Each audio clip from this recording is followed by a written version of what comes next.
Polemik pagar laut menemui babak baru. Usai Menteri ATR BPN Nusron Wahid membatalkan 266 sertifikat SHGB dan SHM, pagar laut di Tangerang, DPR memanggil Menteri Kelautan dan Perikanan Sakti Wahyu Trenggono.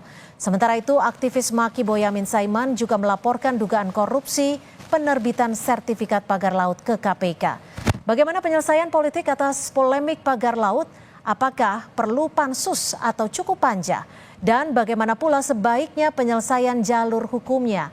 Sudah ada anggota Komisi 4 DPR RI fraksi Golkar Firman Subagio, anggota Komisi 2 DPR fraksi PD Perjuangan Deddy Sitorus, serta pakar hukum sekaligus peneliti Posdem Universitas Andalas Ferry Amsari. Selamat petang Mas Ferry, Mas Firman, Bang Deddy, terima kasih sudah bergabung bersama kami di Kompas Petang. Selamat sore semua. Saya ke Mas Firman dulu. Mas Firman, tadi pertemuan dengan Menteri KKP seperti apa hasilnya? Cukup puaskah dengan penjelasan dari Pak Menteri? Ya, kalau ditanya tentang pertemuan atau rapat hari ini, karena ini rapat sebetulnya kan tindak lanjut dari kunjungan spesifik di lapangan kemarin, di mana Komisi 4 merespon cepat setelah reses membagi 3 wilayah. Karena ada laporan dari masyarakat bahwa terjadi pemagaran itu pertama adalah di PIK sendiri, kemudian ada PIK 2, atau kemudian ada di Bekasi.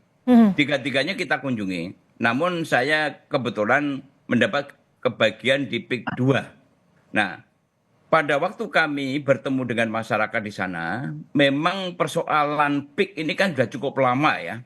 Sesungguhnya pada waktu atau ketika PIK 1 itu sudah munculkan polemik tentang masalah layak dan tidaknya PIK itu dijadikan proyek seperti sekarang ini. Karena ada 2009 saya sebagai pimpinan Komisi 4 itu sudah ada penolakan dari lingkungan hidup bahwa KLHS itu tidak memenuhi persyaratan. Dan kemudian tiba-tiba belakangan ini begitu mulusnya semua rencana pembangunan PIK berjalan dengan lancar, dengan bagus begitu ya.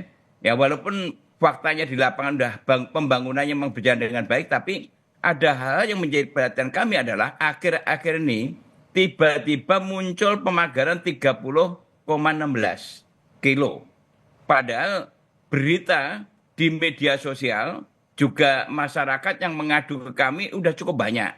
Dan kami juga sudah berkomunikasi dengan pejabat-pejabat di tingkat KKP supaya segera menindaklanjuti. Nah, yang menjadi kekesalan kami adalah ketika Bapak Presiden sampai mengambil tindakan memerintahkan TNI Angkatan Laut melalui Pak Pangap gitu ya, dan kemudian melalui Kasal, justru Pak Menteri sendiri yang sudah menerjunkan aparaturnya dari Dirjen PSDKP yang telah menyegel dan memotret semuanya itu, kemudian beliau menyampaikan bahwa masih menunggu siapa yang akan bertanggung jawab supaya melepas selama 20 hari. Nah, kalau menunggu, saya rasa tidak mungkin mereka itu orang-orang yang bersalah melanggar hukum, mereka akan membongkar itu. Nah, konsekuensinya negara harus hadir untuk membongkar itu dengan konsekuensi tentunya harus ada effort biaya dan sebagainya. Nah, kedua, bahkan dari perintah Bapak Presiden, Pak Menteri sendiri mengatakan menunggu penyidikan. Kalau seperti ini sampai kapan? Oke, sampai kapan? Kalau gitu saya akan ke Bang Deddy. Bang Deddy, kalau dari Komisi 2 sendiri mendukungnya pansus atau cukup dengan panja saja? Kalau memang dinilai terlalu lamban. Ya, karena ini kan persoalan yang bukan sekedar menjadi kewenangan Komisi 4. Di sana tentu kalau dia panja tentu itu ada di Komisi 4 yang bermitra dengan Kementerian KKP. Tapi jangan lupa juga bahwa di Komisi 2 itu terkait dengan BPN agraria gitu. Jadi saya kira tentu harus pansus. Tetapi satu dulu Mbak, saya nggak tertarik kalau bicara soal pagar makan lautan ini, karena itu persoalan hilir kalau menurut saya. Kita jangan mendegradasi urusan ini menjadi sekedar soal mematok, siapa yang matok, siapa yang cabut. Ini ada persoalan yang sangat mendasar, ya, soal bagaimana kita masih percaya negara ini negara hukum. Akar persoalan dari masalah pagar ini adalah tentang PSN. Itu dulu ke sana larinya gitu loh. Jangan soal receh kayak pagar memagar. Kenapa bisa ada pagar-pagaran? Kenapa ada SHM muncul di lautan meski Mahkamah Konstitusi Tapi tahun ini kan sudah sempat 2010 dibantah bahwa ini bukan bagian dari PSN. kata siapa? Bukan bagian dari PSN. Itu kan PIK 2. Jadi jangan hanya karena bantah, mari buktikan legalitasnya. Makanya dulu 8 bulan yang lalu sewaktu saya masih di Komisi 6 saya tanya tuh Menteri Investasi, tolong jelaskan sama kita kenapa yang namanya PIK dan BSD itu bisa jadi PSN gitu. Ini kan problem yang mendasar. Jadi saya nggak mau nih tarik-tarik ngurusin pagar makan lautan tuh, itu soal receh gitu. Ini soal PSN menurut saya menjadi lebih penting karena ini muara dari persoalan yang ada Oke. gitu loh. Kami tangkap, Itu yang artinya pertama. bukan hanya sekedar pagar laut, bukan hanya sekedar lingkungan ataupun biota, bukan hanya sekedar nelayan, tapi ada yang memang lebih besar harus disoroti. Sekarang kalau ke Mas Ferry, gimana Mas Ferry melihat kasus ini sendiri? Karena ini selain menjadi sorotan, sebenarnya ada yang lebih penting yang harus diselesaikan. Iya, bagi saya memang ini sebuah keajaiban baru ya di rezim Keajaiban. pemerintah ini. Sebab ada bambu tumbuh di laut ya, tidak diketahui siapa yang melakukan, berarti tumbuh itu. Karena dia ajaib, tidak diketahui kegunaan, fungsi, dan lain-lainnya, memang lebih tepat kalau ada keinginan DPR membentuk pansus. Panja dan pansus sebenarnya adalah alat kelengkapan yang ditugaskan untuk tugas tertentu dalam waktu tertentu juga. Tapi ada perbedaan yang signifikan karena pansus itu berkaitan dengan hak DPR, misalnya hak interpelasi, hak angket, hak menyatakan pendapat. Karena ini masih menjadi misteri, apa keterkaitannya dengan PSN atau tidak, apakah ada kepentingan bisnis lain, atau memang ada hal ihwal lain yang kemudian perlu diketahui, maka mestinya memang pansus karena nanti akan dikaitkan dengan hak DPR untuk bertanya di angket, hak interpelasi untuk menyelidiki, dan barulah nanti DPR menyatakan pendapat. Tidak bisa ini sekedar dicabut karena itu tidak tidak menyelesaikan persoalan paling krusial. Siapa yang melakukan ini untuk kepentingan Lebih apa? memegang kendali kalau kita bicara Ya. soal jalur hukumnya. Ya, betul. Bagi saya di sini mau diperlihatkan peran DPR ya, apakah DPR betul-betul sungguh-sungguh ingin membongkar apa yang terjadi di Tangerang ini sebelum kemudian orang berasumsi pencabutan dan langkah-langkah lain hanya sekedar formalistik untuk menutupi sengkarut inti persoalan. Bagi saya sepakat untuk dipikirkan betul-betul sungguh-sungguh yang dibongkar ini siapa pelakunya, bagaimana, dan apa tujuannya. Dan apa yang terjadi antara DPR dengan kementerian tadi menurut saya tidak sepenuhnya bicara hal substansial. Wajar saja ada kekecewaan anggota DPR terhadap jawaban Pak Menteri.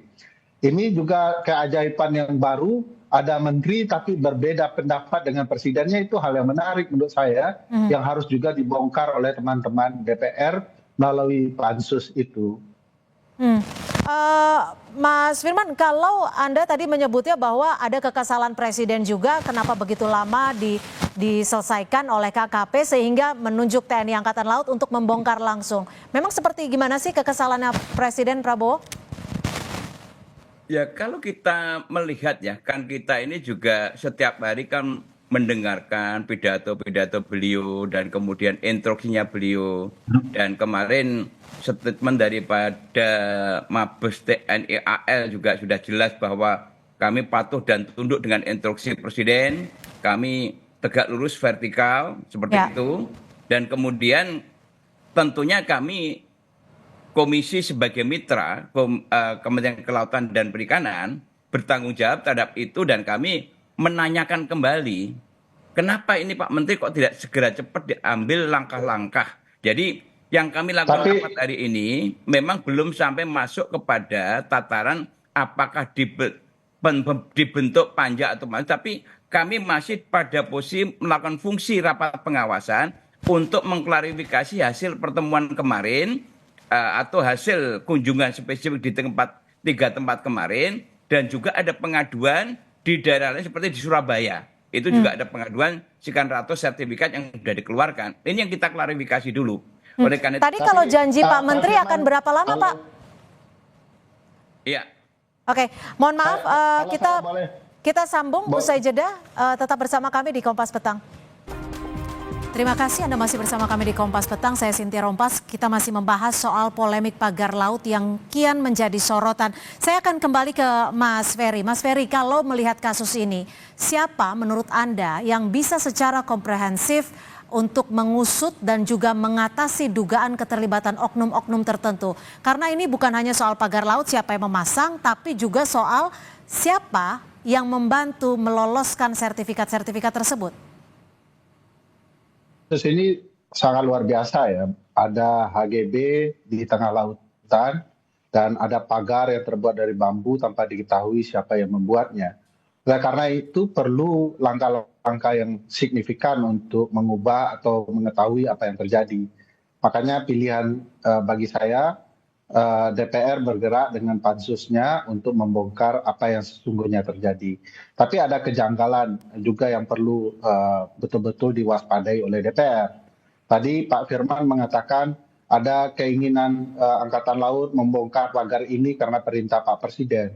Kalau memang ada niatan untuk membongkar peristiwa, alat bukti jangan dihilangkan Pak Firman, tidak boleh dicabut, apalagi dilakukan oleh aparat yang tidak tugasnya. Itu menurut saya hati-hati.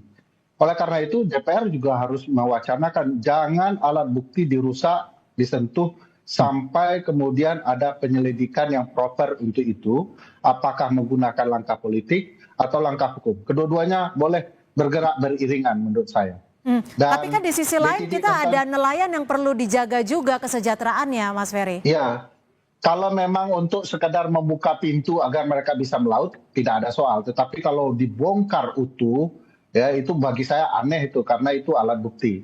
Jadi kalau sekadar untuk memberi jalan nelayan, menurut saya penting agar mereka bisa melakukan kegiatan harian mereka. Tapi jangan sampai alat bukti itu hilang. Alat bukti harus diketahui terbuat dari apa dan bagaimana, bahkan mungkin dalam proses penyelidikan modern ya bisa diketahui juga pelakunya dari alat bukti tersebut. Nah, kalau kita lihat tayangan Kompas ini kan sudah terlihat bahwa ini bukan sekedar untuk membuat nelayan bisa berlayar ya, bisa melaut, tapi ini sudah membongkar cukup signifikan alat bukti. Untuk bukti-bukti dokumentasi memang tidak cukup. Di dalam konsep pembuktian terutama pidana, tidak boleh kemudian alat bukti digantikan sekedar oleh video. Video penting, tetapi video itu hanya membantu penyelidik untuk menyelidiki lebih dalam, tetapi alat bukti tidak boleh dihilangkan, gitu ya. Sampai disepakati ya seluruhnya sudah tuntas proses penyelidikan agar untuk orang tidak rugi, barulah diruntuhkan. Saya agak janggal kalau kemudian alat atau elemen-elemen negara yang bukan tugasnya mau digerakkan, seolah-olah memberikan kesan bahwa Presiden tidak cukup powerful untuk memerintahkan pejabat-pejabat berwenang untuk bertindak sebagaimana mestinya. Jadi kalau menggunakan Angkatan Laut, pertanyaan saya ini apakah konflik antar negara, konflik pertahanan atau apa gitu ya. Ini yang perlu juga dipertanyakan oleh teman-teman DPR, terutama nanti kalau pansus jadi dibentuk, karena itu akan bisa sangat signifikan menjelaskan keterlibatan berbagai pihak. Ada HGB, harus diketahui siapa yang mengukurnya hingga kemudian diterbitkan HGB-nya, apa rencananya, bangunan seperti apa yang hendak dibangun, dan bagaimana itu bisa terjadi, itu perlu diselidiki. Gimana Mas Firman untuk menanggapi ini? Apakah memang apa yang dilakukan saat ini atas perintah instruksi dari Presiden Prabowo sudah cukup? Tapi kalau dilihat dari Mas Ferry sebenarnya kurang begitu tepat gitu ya Mas Ferry ya? Silakan Mas Firman. Betul. Enggak, sebetulnya kalau alat bukti kan saya anggap tidak dihilangkan ini. Karena dengan adanya pencabutan-pencabutan itu adalah untuk memberikan respon cepat terhadap kegelisahan masyarakat yang sudah sedemikian rupa. Oleh karena itu, pencabutan ini tidak menghilangkan barang bukti. Bahkan di situ sudah ada foto-foto yang lengkap yang dilakukan aparat aparat daripada PDSP dari KKP juga. Sudah ada fotonya, udah ada segelnya, dan kemudian ada pengakuan daripada masyarakat yang berikan data-data indikasi, ini indikasi ya, indikasi yang memerintahkan masang, namanya juga ada, dan kemudian juga bisa memberikan bukti-bukti, bahkan sudah ada yang melaporkan ke KKP secara langsung. Artinya bahwa dua-duanya memang harus direspon cepat. Karena persoalan ini menimbulkan kegelisahan terutama nelayan kita. Kalau kami bicara domain kami di Komisi 4 adalah memikirkan masyarakat nelayan kita ini bagaimana dalam situasi kondisi sulit seperti sekarang ini mereka berlaut kemudian harus muter-muter dan kemudian memakan biaya yang tidak ringan. Itu yang kami lakukan dalam rangka untuk itu mendorong ke situ. Oleh karena itu rapat tadi kita minta ketegasan daripada pemerintah dalam ini Kementerian KKP kapan proses-proses hukum lanjutannya ditindaklanjuti.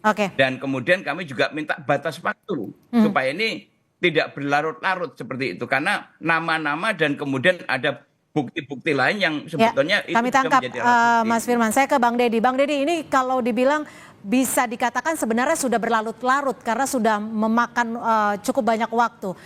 Apa yang bisa dilakukan saat ini untuk mengusut kasus ini biar cepat tuntas dan menjawab tidak hanya dari sisi lingkungan tapi juga sisi hukumnya?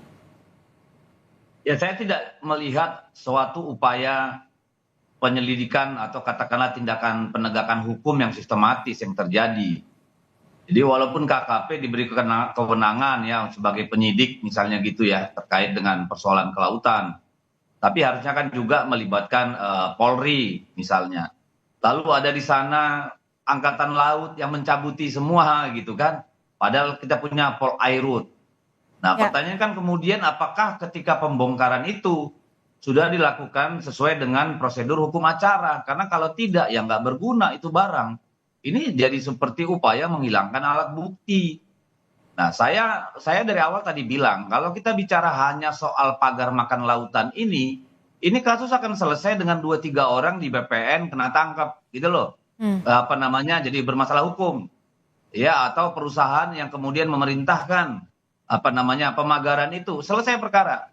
Padahal di sini ada persoalan gunung es gitu ya, persoalan yang sangat-sangat fundamental dalam kondisi dalam kita sebagai negara hukum. Bagaimana bisa gitu loh secara terang benderang tidak hanya di lokasi sana yang sebagian besar itu masuk PSN, tapi di tempat-tempat lain. Putusan MK sudah jelas mengatakan tidak boleh ya sertifikat laut gitu loh. Ini kan clear and clean. Baik, kami tangkap pernyataan Anda. KPK dia bilang ada pihak tertentu yang menyidiki. Lah, apakah tidak ada penciuman dari KPK gitu ya misalnya bahwa soal ini melibatkan uang besar karena ini ekonomi. Baik, kami tangkap Bang Deddy dan mudah-mudahan ini menjadi perspektif dari Bang Deddy, Mas Firman, Mas Ferry bisa membuka tabir yang bisa dikatakan sudah berlarut untuk pembongkaran pagar laut. Terima kasih Bang Deddy Sitorus, Mas Firman Subagio dan juga Mas Ferry Amsari sudah memberikan perspektifnya sore hari ini. Selamat sore.